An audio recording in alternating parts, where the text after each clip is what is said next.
Është Syri Televizion, jemi në hapësirën e intervistës së ditës. Emisioni investigativ Plug në Syri Televizion zbardhi një tjetër skem 5B, këtë herë në doganat shqiptare. Vajza e Monika Dushkut, zëvendës drejtoreshe doganave, rezulton si përmarrëse me agjenci doganore në sektorin ku drejton nëna e saj. Çfarë ka zbuluar Plug në këtë investigim të radhës? Kam në studio Julian Hoxhën, redaktor i Syri Televizion, gjithashtu edhe autor i emisionit Plug. Jul, përshëndes dhe faleminderit që erdhe. Përshëndetje Bledi. Faleminderit. Emisioni Plug po hedh dritë mbi shumë afera të cilat janë kryer nga qeveria shqiptare, duke nisur nga aferat 5D të Bashkisë së Tiranës, tashmë kemi 5B-n e Belinda Ballukut.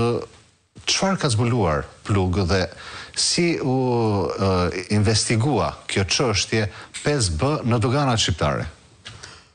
S'pari do të them që sigurisht që skema 5B skema 5D tashmë e përkthyer edhe në skemën 5B duket që ka qenë një sistem i mirë organizuar, pra një strukturë jo vetëm nga një individ i rëndësishëm siç ishte Erjon Velia në Bashkinë e Tiranës, por një strukturë që duket se ka pas një bekim më të madh pra në Partinë Socialiste, që me gjas është vetë kryeministri Rama, sepse nëse në një rast ai nuk ka ditur se çfarë ndodhte në Bashkinë e Tiranës, rezulton që në institucionet që janë në varësi të drejtë për drejtë të tij, pra siç është ministri Balluku, varësit e saj janë gjithashtu pjesë e kësaj skeme me kompani ndërtimi, me biznese të ndryshme që në një farë mënyrë kanë lidhje të drejtë për drejtë dhe ushqehen me parat publike.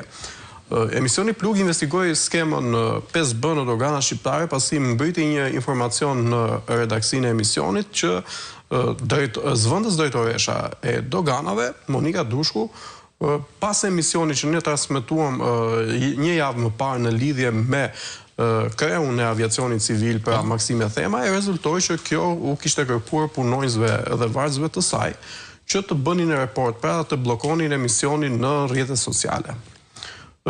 Informacioni ishte i sakt, sigurisht që ne kemi mbrojtur anonimatin e denoncuesit që është nga këto institucione dhe investiguam se kush është ky personazh, që në një farë mënyrë duket anonim edhe për qytetarët e thjeshtë, sepse nuk është profil publik zonja Monika Dushku.